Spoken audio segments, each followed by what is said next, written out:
اس کے سامنے سماعت ہوئی تھی. پی ٹی اے کی طرف سے کوئی سیٹسفیکٹری جواب وہ نہیں کروا سکے.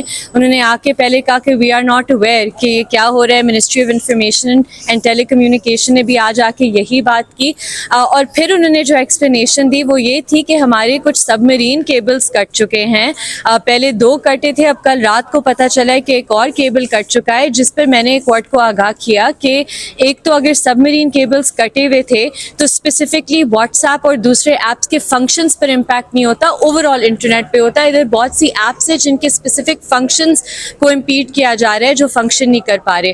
اور دوسری بات کہ یہ جو سب مرین کیبلز کی بات کریں یہ خود کانٹریڈکٹ کریں پی ٹی اے چیئرمین کے بیان کو, جو انہوں نے اس دن دیا ہے چند دن پہلے, جہاں انہوں نے کہا ہے کہ ہم ویب مانیٹرنگ سسٹم کو اپ گریڈ کریں. اور یہی سوال ہم نے عدالت کے سامنے رکھا کہ اگر ویب مانیٹرنگ سسٹم کو اپ گریڈ کر رہے ہیں تو کون سا سافٹ ویئر یا ہارڈ ویئر ڈپلوائے کیا جا رہا ہے, اس کی کیپیبلٹیز کیا ہیں, اور اس سے ہماری کون سی رائٹس افیکٹ ہو رہی ہیں کہ گورنمنٹ نے کوئی کنسلٹیشن بھی نہیں کی, کوئی انفارمیشن نہیں دے رہے.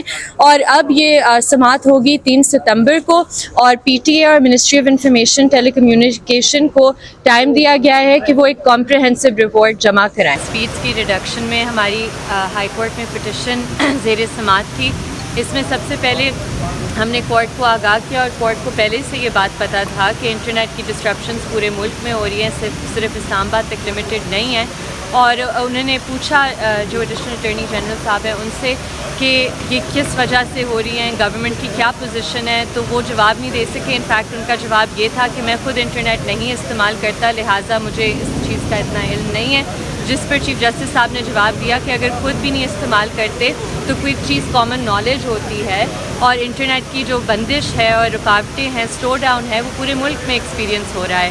اس سلسلے میں انہوں نے پی ٹی اے سے اور ministry of information technology and telecommunication سے ریپرزینٹیوز بلائے ہیں. منڈے کو اگلی ڈیٹ ہے 26 اگست کو.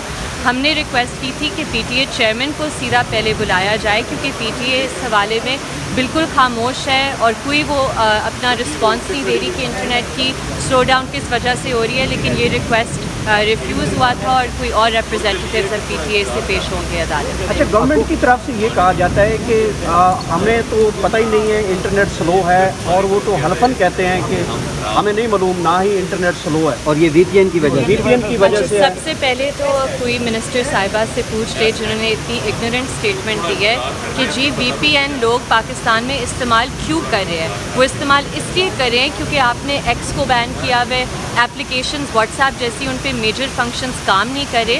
اور دوسری بات کہ یہ بالکل فیکچولی انکریکٹ ہے یہ کہنا کہ وی پی اینس کی وجہ سے انٹرنیٹ اسپیڈ ریڈیوس ہو رہی ہیں. ایک طرف پہ منسٹر آف ڈیفینس کہتے ہیں کہ جی ہم فائر وال تو نہیں لیکن کوئی سائبر سیکیورٹی میجرز انسٹال کر رہے ہیں. پھر مس شزا فاطمہ کہتی ہے کہ جی ہم فائر وال انسٹال کر رہے ہیں. کیئر ٹیکر گورنمنٹ نے جنوری میں کہا تھا کہ ہم ویب مانیٹرنگ سسٹم کی اپ گریڈیشن کریں, تو حکومت پہلے انٹرنلی خود فیصلہ کر لے کہ وہ کیا کر رہے ہیں, تاکہ وہ لوگوں کو جب جواب دیں اتنے اسٹوپڈ جواب نہ دیں پریس کانفرنسز میں. تو یہ ان پاپولر ڈیسیجن یہ کون کروا رہا ہے حکومت سے؟ جو پہلے 5 ملین تک ایک آئی ٹی سے آپ کی وہ ہو رہی تھی, اب وہ 3 ملین پہ پہنچ گئی ہے. یہ وہی لوگ ہیں جو کہتے ہیں کہ اکانومی بھی ہمارے ہاتھ میں ہے, پارلیمان بھی ہمارے ہاتھ میں ہے, جوڈیشری بھی ہمارے ہاتھ میں ہے. انہیں کوئی پرواہ نہیں ہے کہ اکانومی کے اس ٹائم پر کیا صورت حال ہے. انہیں کوئی پرواہ نہیں ہے کہ کتنا بڑا لاس ہو رہا ہے فری لانسرز کو. فائیور جیسی کمپنیز پاکستان میں لوگوں کو ان اویلیبل دکھا رہی ہے, لوگوں کا ڈیلی لاس ہو رہا ہے, اور انہیں کوئی فرق نہیں پڑ رہا ہے اس بات سے. ایک ملک میں جہاں ہم ہر وقت سنتے رہتے ہیں معیشت, تو کہاں ہے معیشت کے لیے کنسرن. اچھا, یہ بتائیے گا کہ آپ کے جو پٹیشنر ہیں حامد میر صاحب, وہ تو اس کیس کے پیچھے بہت دیر سے بات کر رہے تھے, کل بھی آئے, آج نہیں آئے. کل انہوں نے ہمارے ہی دوستوں کے ساتھ ایک تہذیب امیز رویہ رکھا, کیا وجہ ہو سکتی ہے؟ انہوں نے ایکسپلینیشن دیا, ایسی کوئی بات نہیں ہے. آئی تھنک سارے صحافیوں کو متحد رہنا چاہیے. کچھ قوتیں ہیں جو آپ کے درمیان دراڑ پیدا کرنے کی کوشش کر رہی ہے, تو آپ پلیز ہوشیار رہیں اور ان چیزوں میں آپ نہ پڑیں. میر صاحب نے بھی کل وسیم بدامی صاحب کے شو پر بھی بات کی ہے اس پر. یہ مس انڈرسٹینڈنگز ہوتی ہیں, اور لوگوں کو موقع نہ دیں کہ وہ یہ چیزوں کو ایکسپلوئٹ کریں. Thank you.